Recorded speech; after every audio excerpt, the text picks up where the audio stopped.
Palmerston North, BrickCon, and I am here with a very special guest.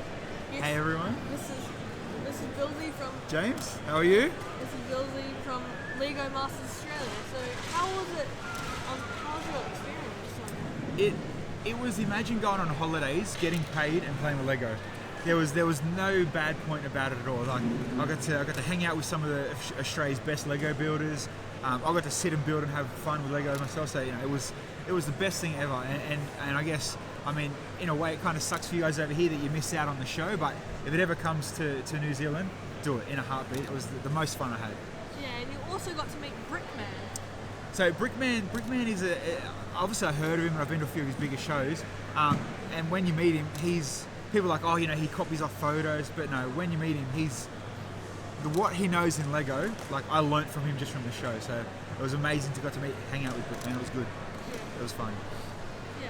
So I'm here at BrickCon New Zealand today because the guys from Worldlug, they wanted me to come over and just meet you guys and mingle and I guess experience and see what a New Zealand Lego show like. This is the first one I've been to New Zealand once before for a holiday, but coming here, some of the guys' sets and the mocks here are like mind-blowing. Like the stuff here is amazing. So I think this might be a yearly trip now. It's really cool. How long have you been playing for Lego? Me, I had a dark period my whole teenage years. I didn't touch Lego at all. So I'm 34 now. In my early 20s, I started Lego little bit by little bit, and then now I've got a Lego room.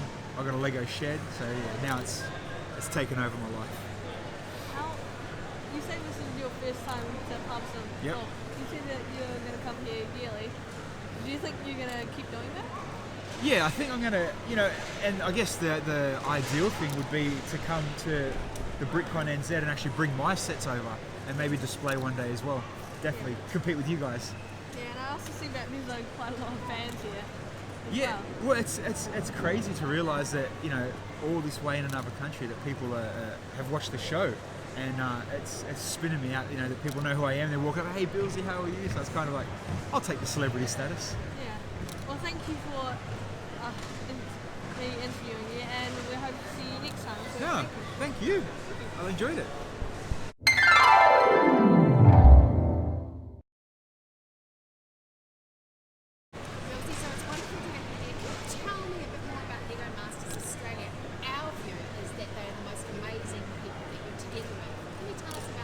So, Lego Masters Australia was a whole bunch of people from every walks of life. There was a husband and wife, there was best friends. I got teamed up with Kale. I never met him before in my life. I met him the day before filming. So it was kind of like A meet B, clash, let's go. And yeah, it's a set out of different builds and instructions on days where you walk into a room and it's like, okay, we need you to build a mega city. Today we need you to build a bridge and that kind of stuff. So it's set with challenges. And a lot of challenges that normal Lego people would have never ever touched in their life. So we saw the emotion when the first girls went in the first episode from the BrickMan, and it was very touching for us. Tell us about him as a person. So the first elimination, because we were so close and it wasn't the typical reality TV show, it was very different. We all became friends, we all helped each other. The first elimination, you realise, okay, it's kind of real. These people, we're going to go home one day. You've got to be careful, keep on building. And the realism that BrickMan brought, it kind of sunk in. It's like, all right, this is a real thing. It's not put on. It wasn't edited. It was okay. So it made it real. And then from then, I think, especially when the girls left, that's when it's like, okay, you need to knuckle down. You need to really. You don't want to be the next one going home. Those girls were so talented as well. They were very, very talented. Yeah. Wow. So Hamish, he's a funny character as well, isn't he? He has quite a nice likeness to the show. And yeah, so Hamish was even funnier, I think, off camera than on camera. Yeah, he was really, really funny, like to the point where, and he hung out every day. He wasn't like on set, off set, on set. I'm too cool for. He hung out. He played with Lego as well with us. He stayed in a brick pit, but yeah, and tall. Like I'm tall, and he's taller than me. Very, very tall. So last week, by chance, we were at a family occasion and we went to Lego Rockefeller Centre in New York City. Oh. And these guys were all over us asking about Lego Masters Australia. Really? What we didn't know about it. They were offering their input. So a big shout out to Lego Rockefeller Centre. What an amazing shop, school It's one of my favorite. I've been to the one of my favorite stores. Aren't they amazing people that work there? Really attractive us. So that's just a quick side talk. Can you share with me a bit about your stand you've got? Tell me about your business. So I'm actually here with Between the Brick. So I'm here as his guest. Yes. Not so much my stand, but here as his guest. And what he does, he streams on Twitch. So if you search Between the Brick on Twitch, he live streams Lego builds, he chats to Lego people from all around the world. So it's kind of like, a lot of people do YouTube, he's attacking the Twitch side of things, which is always live, always streaming. So it's a really good twist on, a different type of social media. What we should do is go and see him sometime today and chat to him. He would be definitely worth having a chat with. Love to chat to him Yeah. and his expertise. He's probably very educational as well. So tell us a bit more about you.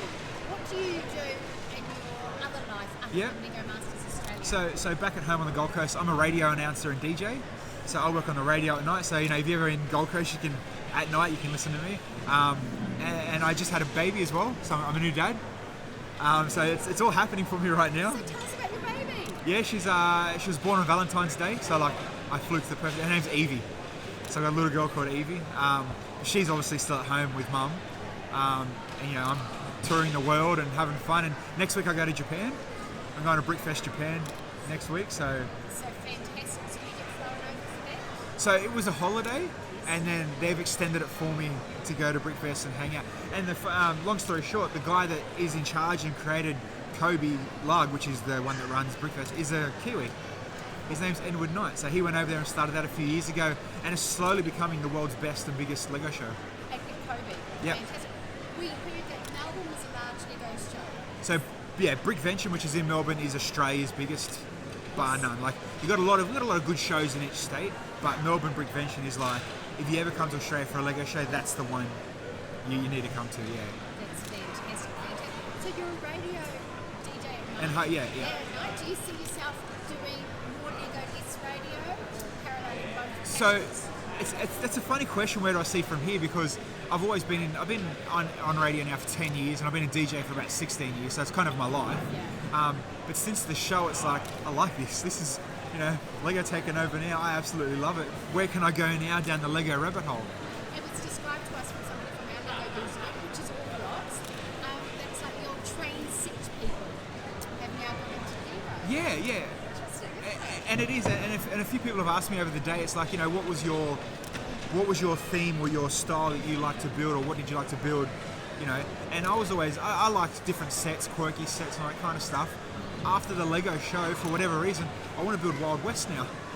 I would have never thought to touch Wild West, and now it's like, okay, I got it. And then, long story short, so obviously those that watch the show will know Henry and Cade. So myself, Henry and Cade, we're building a big collab for BrickVenture 2020. So we're impressed with those two men. Yep, Very impressed, very genuine, very nice. amazing builders. Yeah, very talented. Yeah. They did the tree house. So their first one was the Treehouse, and for what you guys have already seen, the Violin Girl. They Was built, it with the punk coming out of the yeah, violin? yeah, the Technic Punk, coming out of one. And their explosion one was the octopus space monster. That was another fun build. Got to build and break and blow up Lego. So you say you were put together with your partner the day before? Well, I wasn't Henry and Cade as well. Really? There's something not many people know. Yeah, some inside info. Wow, so tell us a bit more about that. So Henry and Cade they both applied, Yes. but both for whatever reason both of their partners couldn't make it either. So the same as Kale and myself, we're all introduced the week of filming. How fascinating. Yeah, How fascinating. and look how good they worked together. Yeah. So Yeah, and you two, that was a positive partnership for you two? it was myself and Kale, because Kale's an amazing builder, amazing builder. We never got on too well between some builds. We clashed a lot because we're just so different in the way that we build. And it's funny because you guys haven't seen it yet. It gets more interesting. Let's leave it at that. It gets a lot more. We don't want to have any. No spoilers. Yeah. Just it gets more reality TV from here. Fantastic. We're also really fond of the two guys who are the engineering type guys. Dave and G. Wow, what talent they are. Yeah, so Dave and G are very realistic type builders. They're church from round one, like coming out of the gate to build that, detailing that church. And what you saw on TV wasn't even like, if you can go on the internet and find the other videos and photos of that church, every stud was detailed. There's one coming up. I won't give too much of a spoiler, but they build a boat. I'll leave it at that. What they do with the boat and around this boat is like, how did you build that? You know, it's amazing. You'll see, you get what I mean when it comes out. Any other questions from your side, James? No, but thank you so much. No worries, thank you. I enjoyed it. You're a fine young man, and now you're a fine young father, and we wish you all the very best. And sending our best to you from New Zealand. Thanks, guys. Come on Thank now. you.